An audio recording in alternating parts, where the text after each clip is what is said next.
کے بعد شوہر کے ہاتھ میں ہاتھ دے دیا، آنکھوں میں آنسو ہے، اور داماد سے کہتا سن بیٹا، میں نے اپنی بیٹی اکلوتی بیٹی کو بڑے پیار سے پالا ہے، بڑی محبتوں سے پالا ہے، میرے لال ہو سکتا ہے اس سے کہیں غلطی ہو جائے، ہو سکتا بھول چک ہو جائے، تو اسے خدا کے واسطے معاف کر دینا، مگر میری بیٹی کو رلانا مت، میری بیٹی کو تکلیف مت دینا۔ ارے یہ باپ ہے، باپ اپنے داماد کے سامنے ہاتھ جوڑ کے کہہ رہا ہے اللہ اللہ۔ بیٹی چلی جاتی ہے اور بیٹی سے باپ نے کہا بیٹی سنو، مجھ سے زیادہ حق تیرے شوہر کا ہے، شوہر کی اجازت کے بغیر گھر سے قدم مت نکالنا۔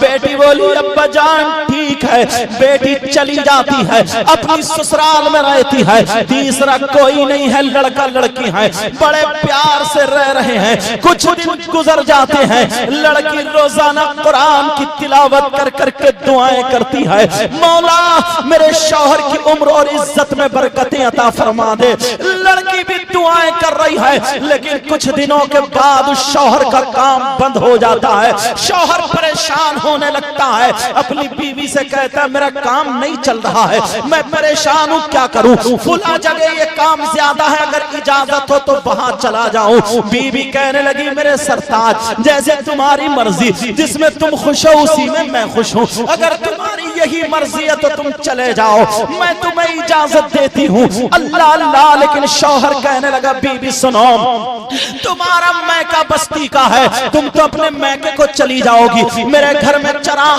کون جلائے گا، میرے گھر میں روشنی کون کرے گا؟ اس وقت یہ لائٹ کا زمانہ نہیں تھا، چراغ کا زمانہ تھا، کہا کون ڈبی یہ چراغ جلائے گا؟ وہ لڑکی کہنے لگی میرے سرتاج اب میرا جینا مرنا یہی ہے، میرا گھر بھی یہی ہے، تمہارے ساتھ ہی تو ہوں میں تو اپنے باپ کی ذمہ داری میں تھی، مگر باپ نے اب تمہارے حوالے کر دیا ہے، انشاءاللہ میں تمہاری اجازت کے بغیر گھر سے قدم نہیں نکالوں گی، میں تمہارے گھر کو روشن کروں گی، تمہارے دل کو بھی روشن کروں گی۔ اللہ اللہ، کچھ دن گزرتے ہیں، کچھ دنوں کے بعد وہ لڑکا چلا جاتا ہے، باہر کام کرنے چلا جاتا ہے، ادھر لڑکی گھر میں اکیلی رہ جاتی ہے، روزانہ قرآن کی تلاوت کر کر کے دعائیں کر رہی ہے مولا میرے شوہر کی کمائی اور عمر میں برکتیں عطا فرما دے، اے اللہ برکتیں عطا فرما دے۔ پیارو وہ زمانہ موبائل اور فون کا نہیں تھا، وہ زمانہ ٹیلی فون کا نہیں تھا، لیکن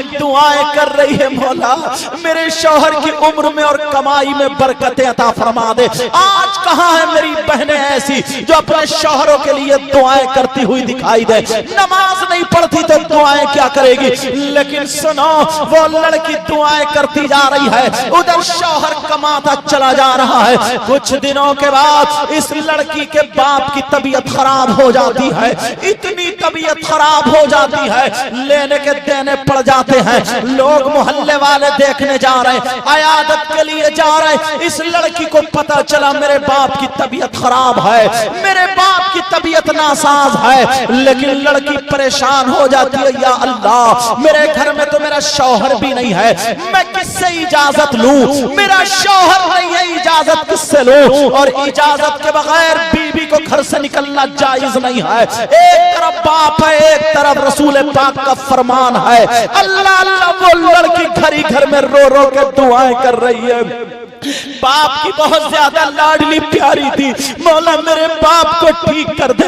اتنے میں چھوٹا بھائی آ جاتا ہے، کہتا بہن ابا کی طبیعت خراب ہے اور ابا تمہیں یاد کر رہے ہیں، چلو چلو ابا بلا رہے ہیں۔ بہن پتہ نہیں بچے یا نہ بچے۔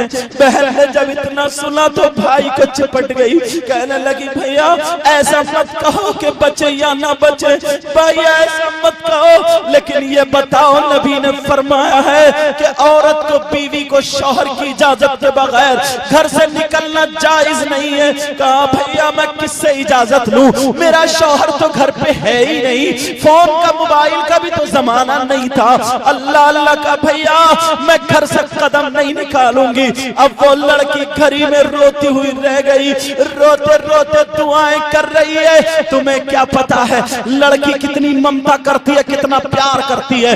گھر میں پڑوس میں رہنے والا بیٹا اگر کسی کے باپ کی طبیعت خراب ہو جائے اتنی جلدی نہیں پہنچتا ہے جتنی جلدی بیٹی اپنے گھر سے دوسرے گاؤں سے آ جاتی ہے، باپ اور ماں کو دیکھنے آ جاتی ہے۔ ادھر اتنی لاڈلی بیٹی گھر ہی گھر میں تڑپ رہی ہے، مولا میرے باپ کو ٹھیک کر دے، دعائیں کر رہی ہے، قرآن پڑھ پڑھ کے دعائیں کر رہی ہے۔ ادھر باپ کی بہت زیادہ طبیعت خراب ہونے لگی، باپ کو ہچکیاں آنے لگی، باپ بولا میری بیٹی کو مجھے دکھا دو، میری بیٹی سے دو باتیں کرا دو۔ ارے باپ اپنی بیٹی کے لیے رہ نہیں سکتا تھا، 15 دن سے زیادہ باپ اپنی بیٹی کو دیکھے بغیر رہتا نہیں تھا۔ کہہ رہا سنو میری بیٹی کو میرے پاس لا دو، میری بیٹی سے دو باتیں کرا دو۔ پتہ نہیں باپ کیا کہنا چاہتا تھا، اب ماں نے بھیجا کہ جا بیٹا چلا جاؤ۔ بھیا روتا ہوا آ گیا، کہنے لگا بہن ابا کی آخری خواہش ہے وہ سن لو، ابا کی جان لبوں پہ ہے وہ سن لو، انہیں پانی تو نہیں لے رہے، کوئی چیز نہیں لے رہے، یہی کہہ رہے مجھے میری بیٹی لا دو، مجھے میری بیٹی دکھا دو۔ ارے میری بیٹی سے دو باتیں کرا دو۔ ادھر باپ پریشان ہے، ادھر بیٹی کھیل کے رہ جاتی ہے۔ یا اللہ یہ کیسا امتحان ہے، کیسے امتحان ہے۔ اس بیٹی کو یاد آ گیا اپنی رخصتی کا وہ وقت جب باپ نے کہا تھا بیٹی ایک طرف تیرا باپ ہو ایک طرف نبی کا فرمان ہو تو باپ کو مت دیکھنا، نبی کے فرمان کو دیکھنا۔ اب کیا کرے ابا جان میں کیسے آؤں، میرا تو شور ہے ہی نہیں۔ لڑکی گھر میں چکرا کر کے دیوار سے ٹک جاتی ہے، بھیا میں گھر سے باہر نہیں جا سکتی۔ او میری بہنوں سنو، آج تم ٹھیلوں میں میلوں میں بازاروں میں مزاروں پہ کہاں کہاں گھومتی پھرتی ہو، اپنے شوہروں سے اجازت نہیں لیتی ہو، شوہر کی اجازت کے بغیر گھر سے نکلنا جائز نہیں ہے۔ لیکن ذرا سنو، بھیا روتا ہوا چلا گیا۔ ماں نے کہا کیا بات ہے؟ کہا ماں بغیر اجازت بہن نہیں آئیں گی، ان کے شوہر نہیں ہے۔ لڑکی نے اپنی آنکھیں لال کر لی، روتے روتے روتے روتے تھوڑی دیر کے بعد باپ کا انتقال ہو گیا، باپ دنیا سے رخصت ہو گیا۔ لڑکی کو جب پتہ چلا، لڑکی چٹائی پہ بیٹھی کی بیٹھی رہ گئی۔ مولا جس باپ